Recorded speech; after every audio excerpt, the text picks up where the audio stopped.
Hello students, आज हम topic पढ़ेंगे transformer.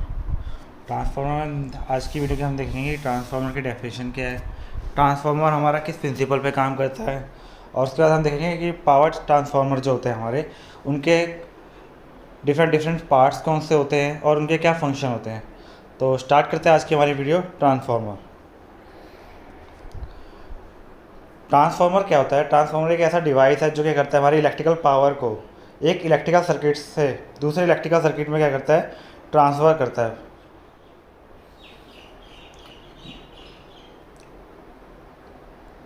Does not change the value of power, मतलब जो पावर को ट्रांसफ़र कर रहा है उसकी वैल्यू को क्या करता है, वो चेंज नहीं करता।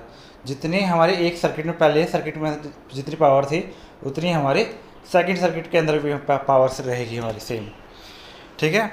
और ड्यूरिंग द ऑपरेशन, जब हमारा ट्रांसफार्मर जब ऑपरेट करता है तो उस टाइम पे वो क्या करता है, फ्रीक्वेंसी को भी चेंज नहीं करता। तो हमारी फ्रीक्वेंसी भी क्या रहती है उस टाइम, कांस्टेंट रहती है हमारी। ट्रांसफार्मर किस प्रिंसिपल पे हमारा काम करता है? ट्रांसफार्मर हमारा काम करता है Friday law of electromagnetic induction. इस प्रिंसिपल पे हमारा काम करता है, Friday law of electromagnetic induction principal पे काम करता है। फर्स्ट लॉ हमारा जो Friday law of electromagnetic induction के दो लॉ होते हैं। फर्स्ट लॉ जो होता है वो हमें बताता है, फर्स्ट लॉ हमें बताता है कि जो हमारे किसी भी कॉइल के अंदर, मान लो ये हमारी एक कॉइल है, ठीक है। इसके हमने टर्मिनल पे एक एम्पेयर मीटर हमने जोड़ दिया, यहाँ पे एम्पेयर मीटर जोड़ देते ताकि जो कि हमें बताएगा कि इसके अंदर करंट की डायरेक्शन फ्लो हो रही है या नहीं हो रही। ये हमने एम्पेयर मीटर जोड़ दिया, ठीक है। और एक हमने मैग्नेट ले लिया, ठीक है। ये हमारा नॉर्थ और ये हमारा साउथ, ठीक है। तो मैग्नेट के अंदर मैग्नेटिक फ्लक्स कैसे जाएगी, नॉर्थ से बाहर निकलती है और साउथ से अंदर आती है। ये हमारी मैग्नेटिक फील्ड की डायरेक्शन है। जैसे ही हमारा जो नॉर्थ हो, ये मैग्नेट होगा, ये कॉइल के पास लेके जाएंगे तो क्या होगा, जो चेंज ऑफ मैग्नेटिक फ्लक्स, इसके अंदर पहले क्या होगा, कोई भी मैग्नेटिक फ्लक्स नहीं होगा। जब ये मैग्नेटिक फ्लक्स इसमें जाके टकराएगा तो उसकी वजह से क्या होगा, जो हमारा एम्पेयर मीटर है वो क्या करेगा, हमारा कुछ अमाउंट ऑफ करंट को मेज़र करेगा कि इसके अंदर से कुछ करंट मेज़र हो रहा है। तो यही हमारा क्या है, फर्स्ट लॉ है। फर्स्ट लॉ की डेफिनेशन आप नोट कर लीजिए, change of magnetic flux linking in a coil induce N EMF. जो करंट फ्लो हो रहा है वो किसकी वजह से हो रहा है, जो इसके अंदर ईएमएफ इंड्यूस हो रही है, इस कॉइल के अंदर जो ईएमएफ इंड्यूस हो रही है उसकी वजह से क्या हो रहा है, इसके अंदर एक हमारा करंट फ्लो हो रहा है। अब एक बार जब हमारा मैग्नेट जो है वो इस डायरेक्शन में जाएगा तो इसके अंदर करंट की डायरेक्शन इस तरह रहेगी, और जब इससे अपोजिट रहेगा तो करंट की डायरेक्शन क्या हो जाएगी, अपोजिट हो जाएगी। तब करंट की डायरेक्शन क्या हो जाएगी, अपोजिट हो जाएगी, जब हमारा डायरेक्शन ये रहेगा तो, ठीक है। इस तरह ये हमारा क्या बताता है, Friday law of electromagnetic induction का फर्स्ट लॉ हमें बताता है। अब सेकंड लॉ हमें क्या बताता है कि जब हम मैग्नेट को इसके पास लेके जाते हैं तो कितने अमाउंट ऑफ क्या हमारा मैग्नेट ईएमएफ इंड्यूस हो रहा है, कितने अमाउंट में हमारा ईएमएफ इंड्यूस हो रहा है। ईएमएफ की वैल्यू हमें बताता है E is equal to minus d phi upon d t. ये हमारा सेकंड लॉ है,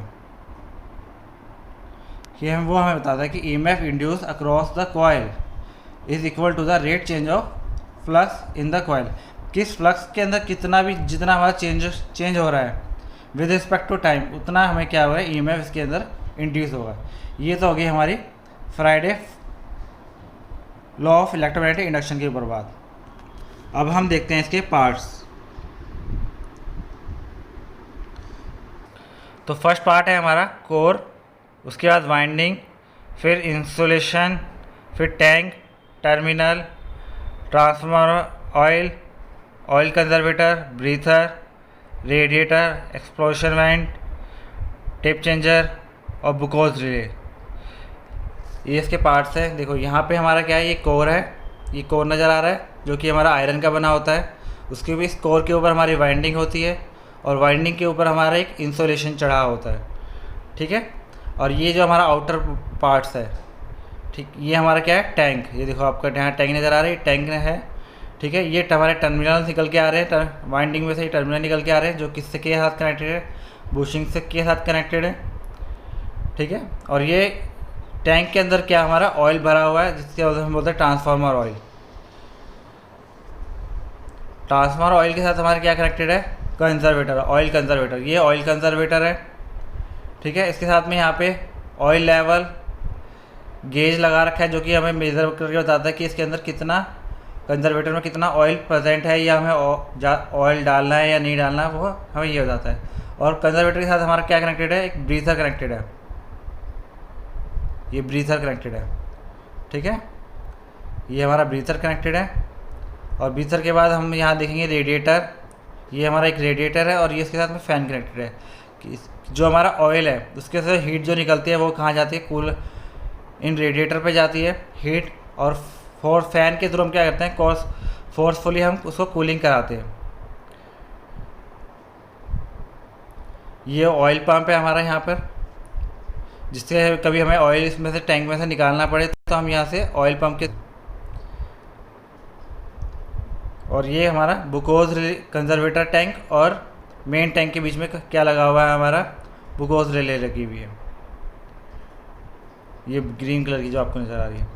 तो ये तो पार्ट हमारे बात हो गई हमारे पार्ट्स ऑफ ट्रांसफार्मर की। अब हम इन अलग अलग पार्ट्स की हम देखते हैं फंक्शन किस तरह से काम करते हैं। तो फर्स्ट ऑफ ऑल हम देखते हैं लैमिनेटेड आयरन कोर। जो हमारा आयरन कोर होता है वो किस चीज़ का बना होता है हमारा, या तो हमारा आयरन का बना होगा, या सिलिकॉन स्टील, या फेरोमैग्नेटिक मटेरियल का बना होगा।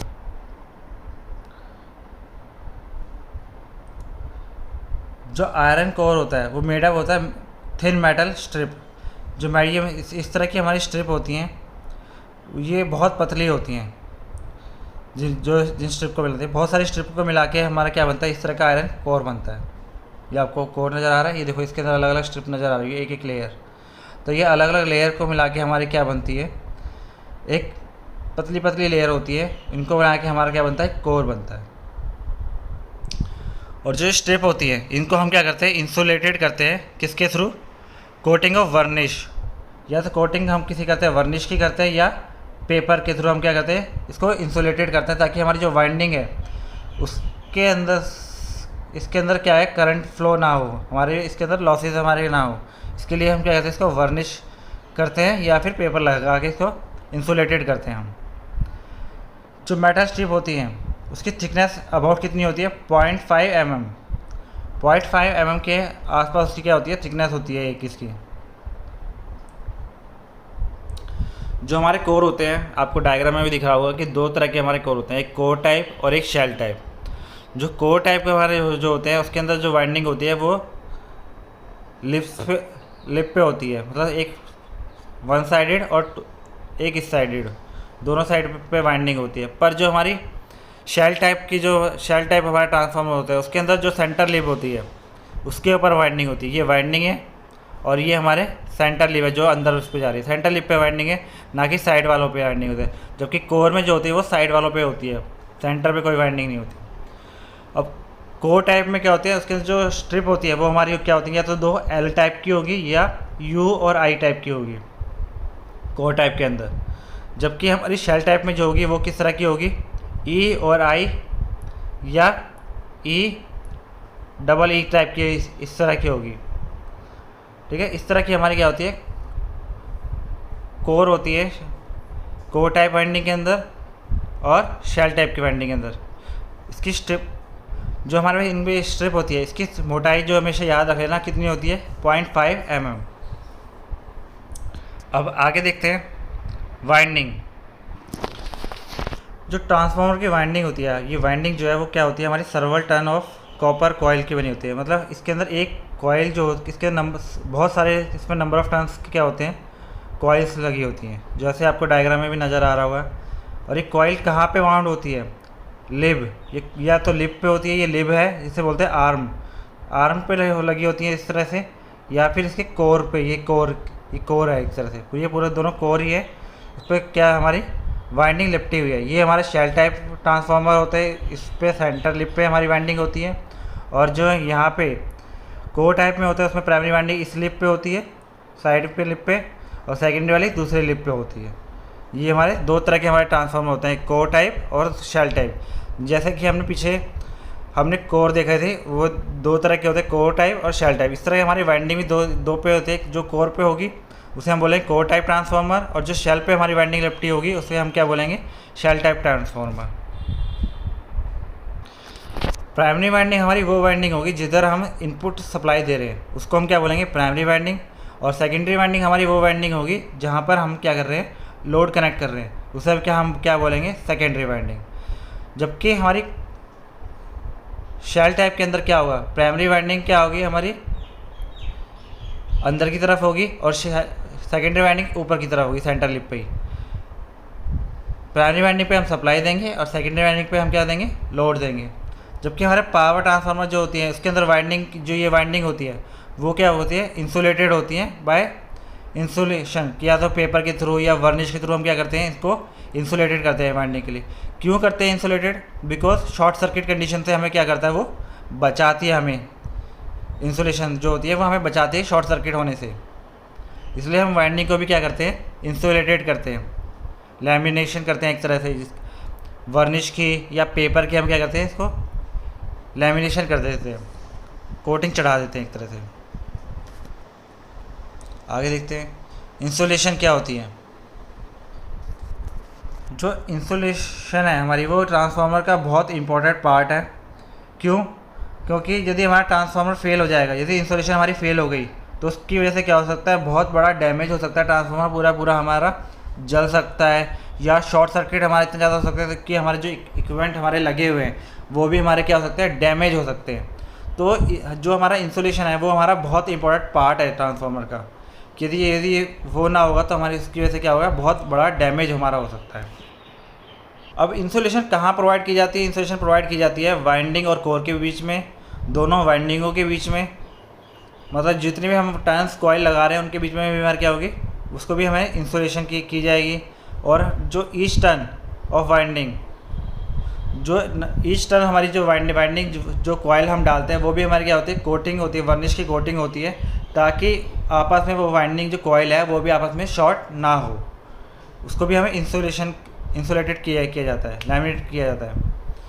और जो करंट कैरिंग पार्ट्स है, मतलब आयरन कोर हो गया या फिर हमारा जो मेन टैंक हो गया जो कि हमारा लोहे का बना होता है, उसको भी हम क्या करते हैं, वर्निश करते हैं, ताकि उसके थ्रू हमारे बॉडी में करंट ना लगे, या कोई भी उसको टच करे तो उसको करंट ना लगे। तो इसके लिए हम क्या करते हैं, उसको भी हम लैमिनेटेड करते हैं, इंसुलेशन प्रोवाइड करते हैं वहाँ पर भी हम। जो इंसुलेशन जो हम करते हैं उसके क्या होनी चाहिए, हाई डाइलेक्ट्रिक स्ट्रेंथ होनी चाहिए। ये सब प्रॉपर्टी है हमारी, गुड मैकेनिकल प्रॉपर्टी होनी चाहिए उसकी। हाई टेम्परेचर विथस्टैंड एबिलिटी होनी चाहिए, मतलब टेम्परेचर हमारा कितना भी इंक्रीज़ कर जाए, जो इंसुलेशन फेलियर नहीं होना चाहिए। High temperature stand with ability का मतलब है कि यदि हमारा टेम्परेचर भी इंक्रीज़ कर रहा है उसकी वजह से क्या होता है, हमारा इंसुलेशन फेलियर नहीं होना चाहिए। अब हम क्या इंसुलेशन के अंदर कौन कौन से हम चीज़ यूज़ करते हैं, सिंथेटिक मटेरियल हम यूज़ करते हैं, पेपर यूज़ करते हैं, कॉटन यूज़ करते हैं ट्रांसफार्मर के अंदर, ताकि हमें इंसुलेशन प्रोवाइड की। जो कॉटन होता है वो हाईली कॉटन होता है, जो हम घर में यूज़ करते हैं वो वाला कॉटन नहीं होता। ये कॉटन स्पेशली अलग से हम उसको करते हैं ताकि ट्रांसफार्मर में उसको यूज़ कर सके, वरना क्या होगा, नॉर्मल कॉटन होगा तो उसको क्या जल्दी से आग पकड़ लेगा। आगे देखते हैं हम मेन टैंक आपको डायग्राम में दिखा हुआ, ये मेन टैंक है हमारा ट्रांसफार्मर। इसके दो मुख्य रीज़न होते हैं मेन टैंक के। एक तो सबसे पहला हमारा होता है कि प्रोटेक्शन करता है कोर और वाइंडिंग के बीच में। कोर और वाइंडिंग को क्या करता है, वो एक्सटर्नल इन्वायरमेंट से, मतलब धूल मिट्टी, उससे क्या करता है, उसको प्रोटेक्ट करके रखता है, या बारिश से उसको प्रोटेक्ट करके रखता है, ताकि वो वाइंडिंग और जो कोर है वो हमारा नुकसान ना करे। क्योंकि हमारा जो कोर होता है वो किसका बना होता है, आयरन का बना होता है। यदि उसको ज़रा सा भी मॉइस्चर मिल जाएगा तो क्या हो जाएगा, उस पर जंग लग जाएगा तो वो जल्दी ख़राब हो जाएगा। तो इन सब चीज़ों से भी हमारा क्या होता है, टैंक उसको प्रोटेक्ट करता है। और दूसरा हमारा क्या है, तेल के लिए हमारा क्या करता है, वो एक कंटेनर के रूप में कार्य करता है, मतलब काम करता है। और साथ साथ क्या करता है, उसको जितने भी उसके एसेसरीज लगे होते हैं ट्रांसफार्मर के अंदर, उसको भी क्या करता है, एक तरह से बॉडी पे सपोर्ट करता है। जैसे हमारे ब्रशेज हमारे मेन टैंक पे लगी होती हैं, कंजर्वेटर लगा होता है, वो सब क्या होता है, मेन टैंक से कनेक्टेड रहते हैं। तो वो सब उसको भी क्या करता है, सपोर्ट करता है, अलग अलग एसेसरीज जो उस पर हम लगा सकते हैं ट्रांसफार्मर।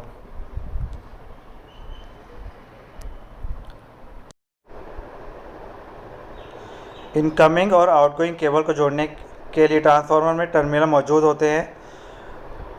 वे बुशिंग पर लगे होते हैं और वाइंडिंग के सिरे से जुड़े होते हैं। बुशिंग को हम क्या कहते हैं, एक इंसुलेटर की तरह हमारा काम करता है, जो क्या करता है, टर्मिनल और मेन टैंक के बीच में एक बैरियर का काम करता है। ये हमारे बुशिंग है, ठीक है। और ये टर्मिनल हमारे अंदर से कनेक्टेड होते हैं। यहाँ पे टर्मिनल, ये हमारे टर्मिनल निकल के आ रहे हैं। यहाँ पे इनकमिंग और आउटगोइंग केबल्स कनेक्टेड होती है हमारी।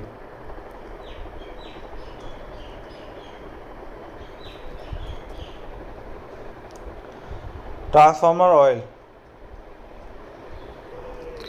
ट्रांसफार्मर ऑयल का हमारा क्या करता है, जैसे जितने भी हमारे ट्रांसफार्मर ऑयल इमर्जिंग हमारे ट्रांसफार्मर होता है, उसके अंदर ऑयल हमारा इस तरह से फिल रहता है, जो जैसे वाइंडिंग और जो कोर होता है उसको क्या कहता है, इंसुलेशन प्रोवाइड करता है। किसके थ्रू, उसके ट्रांसफार्मर के जो पार्ट्स होते हैं उनसे अलग इंसुलेशन प्रोवाइड करता है। और क्या कहता है, बेटर हीट डिसिपिटेशन, मतलब हीट को भी रिमूव करने का भी काम करता है। और फॉल्ट फेलियर, मतलब जो भी हमारा फॉल्ट होगा उसको फॉल्ट डिटेक्ट फीचर भी है कि इसके अंदर हम क्या होता है, फॉल्ट को डिटेक्ट करके और उसको वहाँ पे रिमूव भी करने का काम हमारा करता है ऑयल। कि यदि इसका छोटा मोटा फॉल्ट हो जाता है या हीटअप होता है तो उसको हीट को रिमूव करने का काम करता है, उस हीट को। और छोटा सा यदि हमारा कोई वाइंडिंग में होता है तो ऑयल उसको कहता है एक इंसुलेशन प्रोवाइड करता है ताकि वो आग के फॉर्म में ना कन्वर्ट हो सके, ठीक है। जो हमारा ट्रांसफार्मर ऑयल जो होता है वो बेसिकली किस चीज़ का बना होता है, हाइड्रोकार्बन मिनरल ऑयल का होता है। हाइड्रोकार्बन मिनरल ऑयल जो होता है उसको हम क्या किस लिए यूज़ करते हैं, ट्रांसफार्मर ऑयल के लिए यूज़ करते हैं।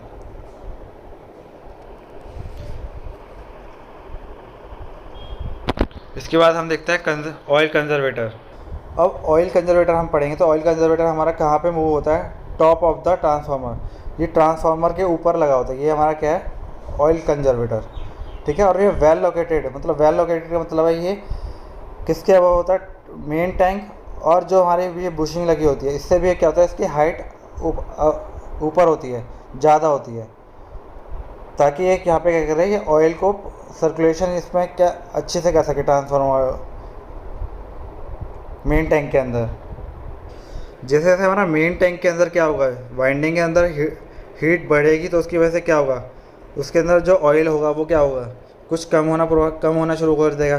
तो ऑयल कंजर्वेटर क्या करता है, एक तरह से हमें एक्स्ट्रा ऑयल हमें यहाँ प्रोवाइड करता है कि जितना हमारा वाइंडिंग से ऑयल हमारा जल जाए, एक्सपेंड हो जाए, या मतलब वो कम होना शुरू हो जाए, तो उसकी वजह से ऑयल टैंक क्या करेगा, उसको एक्स्ट्रा ऑयल एक पाइप के थ्रू कनेक्ट रहता है, जो कि क्या करता है, हमें उसको एक्स्ट्रा ऑयल प्रोवाइड करता है कि वाइंडिंग में हीट होने की वजह से जो ऑयल हमारा जल रहा है उसको ऑयल प्रोवाइड करने का काम करता है एक तरह से ऑयल कंजर्वेटर। यहाँ पे ऑयल कंजर्वेटर के इसमें हमने क्या है, एक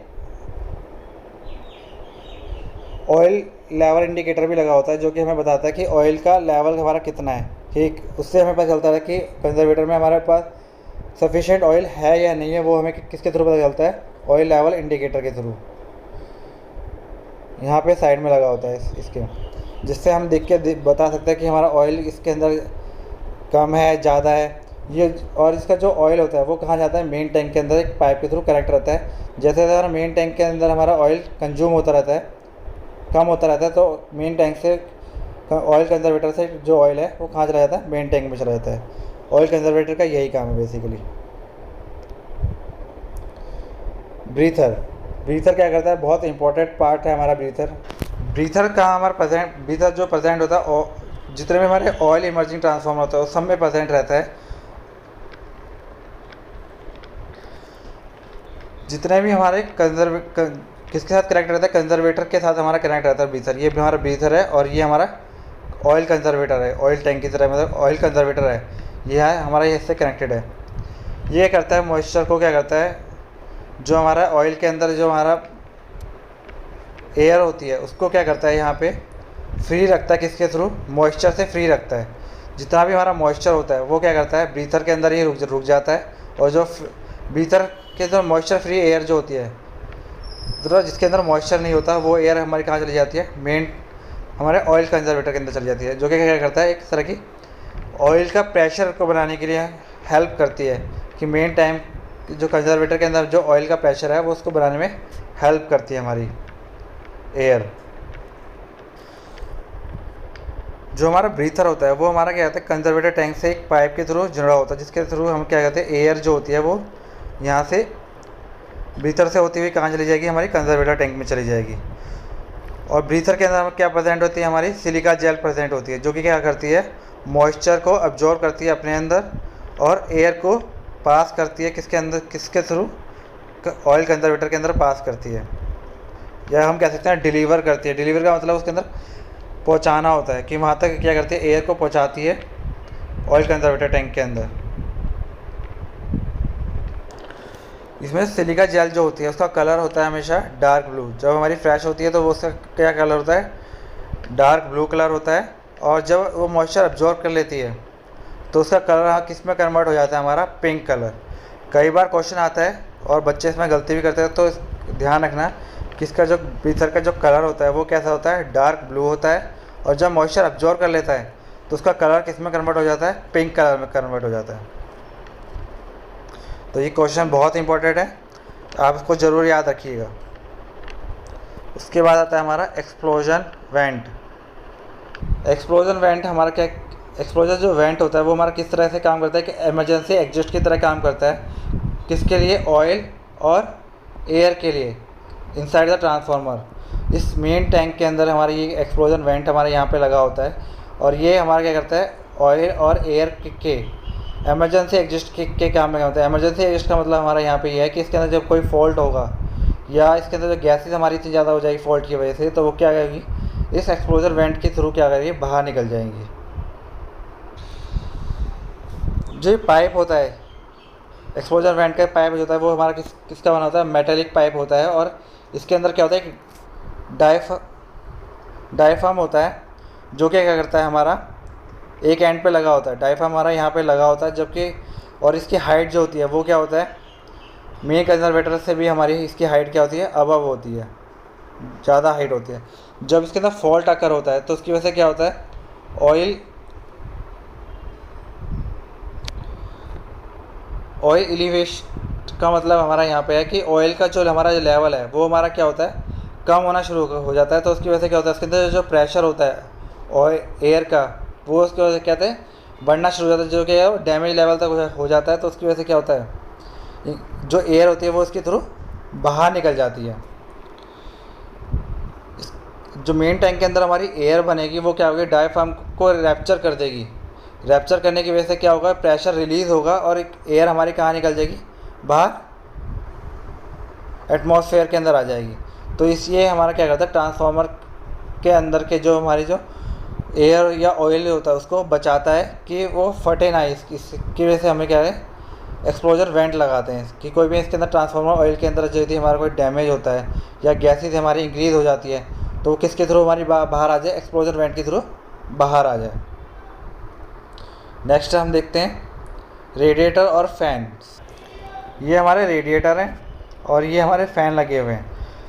ट्रांसफार्मर में जो हीट जनरेट होती है, मेन हीट जनरेट होती है वो कहाँ होती है, कोर और वाइंडिंग के अंदर, जो कि कहाँ पास होगी, जो उसके ट्रांसफार्मर वाइंडिंग के साथ जो हमारा ऑयल होता है वो क्या होता है, हीटअप होगा। और वो हीट, और जो रेडिएटर होते हैं वो क्या होता है, मेन बॉडी के साथ कनेक्ट रहते हैं। और जो हीट होती है वो ऑयल से कहाँ ट्रांसफ़र होती है, मेन टैंक की बॉडी पे ट्रांसफ़र होती है। उस मेन टैंक की बॉडी से कहाँ ट्रांसफ़र होती है, इन रेडिएटर पे हीट ट्रांसफ़र होती है। अब रेडिएटर के थ्रू क्या होती है, ये जब नॉर्मल यदि हमारे फ़ैन नहीं लगे होंगे तो एयर पास करेगी तो वो ऑयल को क्या करेगा, ठंडा करेगा और वापस मेन टैंक के अंदर भेज देगा। तो वो क्या होगी, हमारी नेचुरल कूलिंग हो जाएगी। और ये हम फ़ैन के लार्ज हमारे जो होंगे लार्ज ट्रांसफार्मर, उसके अंदर में जल्दी ठंडा करने के लिए हम क्या करेंगे, फ़ैन का यूज़ करेंगे। तो ये हम फ़ैन हम ऑन कर देंगे, उसकी वजह से क्या होगा, इन फ़ैन क्या करेगा, एयर को पास करेगा इन रेडिएटर के थ्रू, और क्या करेगा, जो ऑयल होगा वो हमारे कर देगा, उसको ठंडा करने का काम करेगा और ऑयल हमारा वापस मेन टैंक के अंदर चला जाएगा। तो रेडिएटर जो होता है वो एक तरह क्या करता है, हमारा हीट को रिमूव करने का काम करता है इसके अंदर।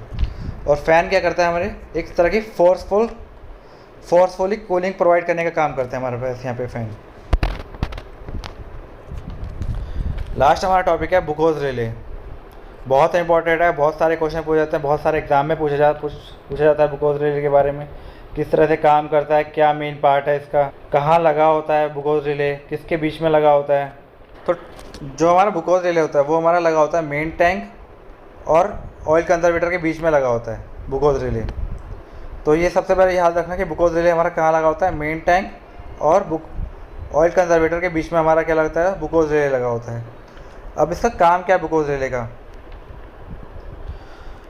बुकोज रिले का काम है कि यदि हमारा मेन टैंक के अंदर क्या होगा, यदि हमारा गैसेस मतलब कोई फॉल्ट होगा तो उसकी वजह से क्या होगा, ऑयल जलेगा, और जलने की वजह से क्या होगा, इसके अंदर गैसेस प्रोड्यूस होंगी। तो वो क्या करेगा कि एक अलार्म को एक्टिवेट कर देगा, और जो सर्किट को क्या करेगा, कहेगा अलार्म इंडिकेट करेगा, अलार्म बजा देगा। और साथ ही साथ क्या करेगा, जो हमारा सर्किट आ रहा है, इनपुट सर्किट या आउटपुट सर्किट है, उसको क्या करेगा, डिस्कनेक्ट करने का भी हमारा काम करता है। कैसे कि जब हमारा ऑयल इसके अंदर से गैसेस, कोई भी शॉर्ट सर्किट हमारा यहाँ पे होगा तो उसके अंदर क्या होगा, हीट जनरेट होगी। हीट की जनरेट होने से क्या होगा, ऑयल जलेगा। ऑयल जलने की वजह से उसमें कौन सी गैस क्यों होगी, हाइड्रोजन गैस जनरेट होगी, कार्बन मोनोऑक्साइड गैस जनरेट होगी और मीथेन गैस जनरेट होगी। ये गैसेस कहाँ जाएंगी, ये मूव करेंगी मेन कंजर्वेटर के अंदर मूव करेगी। और जब मेन कंजर्वेटर मूव करेगी तो उससे पहले क्या, बुकोज रिले इन गैसों को क्या करेगा, सेंस करेगा। सेंस करने के बाद क्या करेगा, ये एक तरह का अलार्म इंडिकेट करेगा कि भाई अब मेन टैंक के अंदर क्या होगा, हमारे पास गैसेस जनरेट हो रही हैं जो कि क्या बहुत हार्मफुल हैं और वो नुकसान कर रही है हमारे मेन टैंक को। और वो क्या करेगी, एक अलार्म सर्किट को एक्टिवेट कर देंगे, और क्या करेगा, जो मेन सर्किट है उसको क्या कर देंगे, ट्रिप करा देंगे। ट्रिप कराने का मतलब हमारा उसको कट ऑफ कर देंगे, मतलब सप्लाई को हमारा कट ऑफ कर देंगे। कोई भी हमारे जो सप्लाई में इसके अंदर आ रही थी उसको हमने क्या कर दें, गूगल इसको ट्रिप करा देगी। तो इसको क्या, जो फॉल्ट हो रहा था वो क्या हो जाएगा, हमारा अब कम हो जाएगा। तो बुकोज रिले एक तरह का हमारा सेफ्टी डिवाइस की तरह भी हम यहाँ पे यूज़ करते हैं बुकोज रिले। तो ये काम होता है हमारा बुकोज रिले का। Thank you very much. Video थोड़ी लंबी ज़रूर हो गई होगी पर आपको पसंद ज़रूर आई होगी आज की video. Thank you very much.